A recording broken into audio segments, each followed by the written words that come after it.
be a perfect job. That'd be, man, it's just, and the money, but you know what? The last time, I always thought of organizing the U.S., all the Negroes. I always thought like that.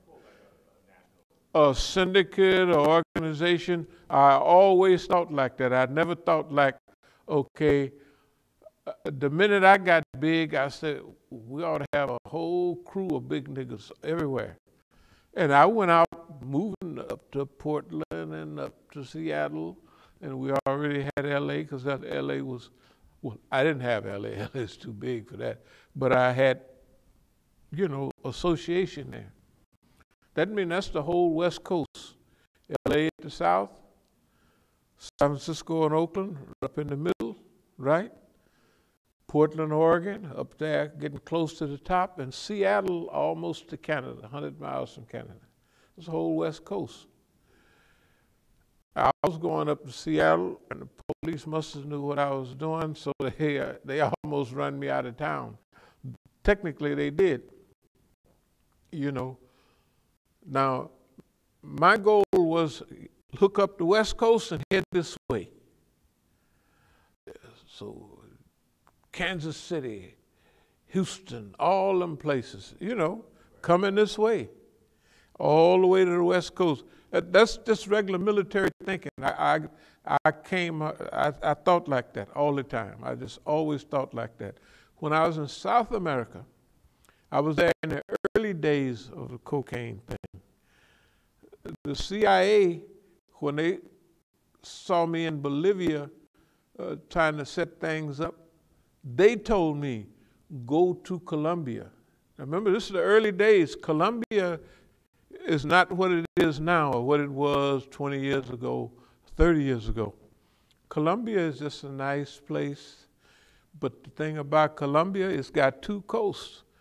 It's got Pacific coast and it's got the Caribbean. All right, so that means you got two ways to ship. Bolivia, and although Bolivia, well, Peru is a coast country, but Bolivia is landlocked. And a lot of the cocaine in those days came from Bolivia. See, cocaine, the people in Bolivia, Peru, and those places, they have a right to chew cocaine. Cocoa leaves. The Indians, the people, that's a natural part of their thing. You know, now, when I was in Peru, I think I went to the market and I bought for about 5 cents a brown shopping bag. You remember them old time shopping bags? Big bag like this, shopping bag, paper bag, full of cocoa leaves.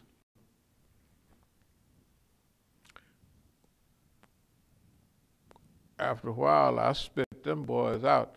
I said, I'm going back to, now they getting high. I mean, they're not getting high. They just do it. It's a part of their culture. It helps them work in those high mountains. You know, that's a whole mountainous area. They're 12, 15,000 feet up. So that, yeah, La Paz is 14,000 feet up, I think. The airport was 13,000 feet, 15,000 feet. It's way up there, okay? The highest lake in the world, navigatable lake, is Lake Titicaca. It's 12,500 feet up. It's a big, giant lake up there, you know. But anyway, let me get back to what happened. When I was, you know, shipping blow up here, the last shipment I was getting ready to do, I was half in the middle of it. My idea, I got paperwork from the hotel I was staying in Hermosillo. So I'd moved from down there, Colombia, to Mexico. And then the Mexican border, you get a few places along the border. You know, you don't stay there all the time. You just, you know, get a few places. One for Tijuana, one for Nogales, and one for other places, those, and you send it over. See, that way you're cooling it off. You ship it from Mexico, I mean, from Colombia to Mexico, no problem. In Mexico, transportation, no problem. And all you want to do is get it across the border. So if you got 3 or 4 spots, okay, that's what I had. I stopped right in the middle because in those days, let's say the last shipment that I done paid for was about, let's say 50 kilos. That would have been enough in those days to organize. I mean, that was a lot. Them guys was getting 50 kilos per day almost, or a week. They was getting 50 kilos, so I'm trying to explain the amount of drugs that's coming into the United States now is unbelievable. And with those many drugs in the bodies and the minds and the brains of the people, you can't do hardly anything. I am surprised that this thing functions. Like when you went to the university, how many kids drank alcohol and used drugs? I'd say even amongst my peers, and we were smart kids, Mm-hmm. those are some of the heavier drinkers and drug users right there. Yeah, they just drunk till they fall out, right? Yeah. Yeah, they wouldn't drink like a social drinking. No. Party animals right here. Yeah, no, they would be when they throwing up and falling out and passed out. You could knock a girl over and she wouldn't even know what happened and not know who it was. That happened a couple times. It will happen. I'm just saying, imagine the amount of drugs and alcohol that's being consumed in America. They might as well legalize it. You see what I mean? They might as well legalize it because it's more drugs than it is coffee. For real. I can believe that. Yeah, it's more drugs than coffee, so they might as well legalize it. See, but here, if you legalize it, you would sell an ounce of cocaine for $5 or $6, right? Like salt, it would be the same as salt or some inexpensive medicine, because all it is a process. Why it's so expensive is because it's illegal. Right. Just like you squeeze the salt out of water and you make a bunch of medicine, or you boil up opium and turn it into heroin and stuff like that, it would only cost $5 an ounce at the most, $10 an ounce. So, okay, but if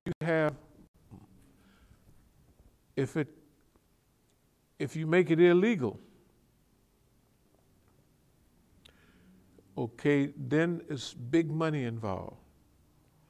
Now, during our time, it's not like Prohibition. In Prohibition, when they prohibited alcohol, in the 1920s, Prohibition they call it. Okay, Al Capone and all those guys, rum running, okay, that was big money. Al Capone in Chicago made $720,000 a week in those days' time. It's like 720 million. Because $1,000 in those days, you could buy a house. You buy a house $1,000 in the 20s. Yeah, that's all a house costs in 1920s was $1,000. Just the house, but you didn't make nothing. You made $20 a week or less, something like that. Cowboys around that time made $30. They made $1 a day, $25 a month, something like that.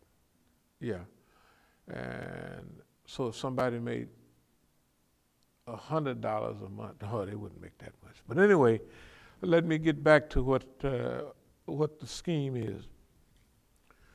When the government realized what they had created, First of all, before Prohibition, there was gambling and prostitution. That was what vice was. When alcohol was prohibited in 1920, and like I say, in Chicago, Al Capone made $720,000 per week. That means he was so rich. He bought all the police, he bought everybody. Okay, it's just spending money. That's where organized crime came from. The mafia and all that came from Prohibition period of 20s. I mean, they were better organized than the police. When you see them with all them machine guns shooting, driving them cars, that's when the Thompson came out in the early 20s, the Thompson submachine gun. And they were better armed than the police. The police had 38s and stuff like that. Yes.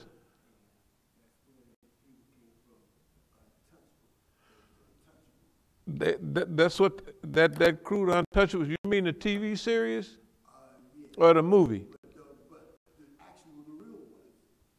No, the Untouchable. Look, the Untouchables was semi-real. Now, when I came up, and the people right after me, the smart ones organized their whole thing based on the Untouchables, based on what we saw on TV from 1961 to 1960-something. What I'm saying is, all the old-time pimps, people a little older than us, and hustlers, they organized their stuff off the big Negroes they saw. They had 3 women, 5 women, them was big niggas, they were slick. We organized our stuff off of television. That means, now remember, they're glorifying it and they're making it, exaggerating what it really is. But we didn't know that and we didn't actually care. So how did we get big in Oakland? We got a chief, we got 2 sub-chiefs, right? Then we got all of the, it's a management structure. We structured our management off television, not off big niggas, because big niggas never got big. They was hustlers. They was poor. Technically, they was rich for other people, but they was poor for us. Because remember, it was only prostitution and gambling. But alcohol, you got all, that's where the mafia came from Italy, but those big gangsters in America, those syndicates, those organizations, they came from the 20s, and they built off of that. Okay, now, in the 60s, this phony drug war, what did it do? It brought the drugs in to kill all the black people, which they did, and then crank crystal meth and LSD, disorientated all the white kids, right? Then they brought in all these organizations. The DEA changed names, all these jump out squads and all that. Why were they there?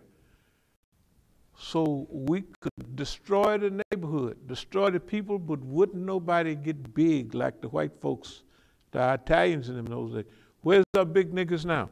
Where's the big black syndicate? Where? The brothers I was telling you about, what was these brothers' name? Some of the brothers right here in D.C. D.C. was big in crack, man. D.C. was big in crack, and the Negroes, what's these Negroes' name? Yeah, Rayful Edmonds is right here in this thing right here. Rayful Edmonds was big, but they started calling him a snitch, you know, because he did some snitching. But, okay, these old timers, that was Bumpy Johnson from New York. Alpo, Alpo. These guys up in Harlem, the guys up in Harlem was coming to D.C. This guy right here, he's the one that Aziz Fusa, he's the one that I was telling you about. Okay, yeah. Yeah, he's the one I was telling you about that realized what was going on. These guys are all on here talking about a movie, some movie they was making, Full Payment or something. Let me see. Paid in Full. Anybody see that movie? Pull it up, Paid in Full. It's kind of new, but it's been out a little while. Oh, this guy here.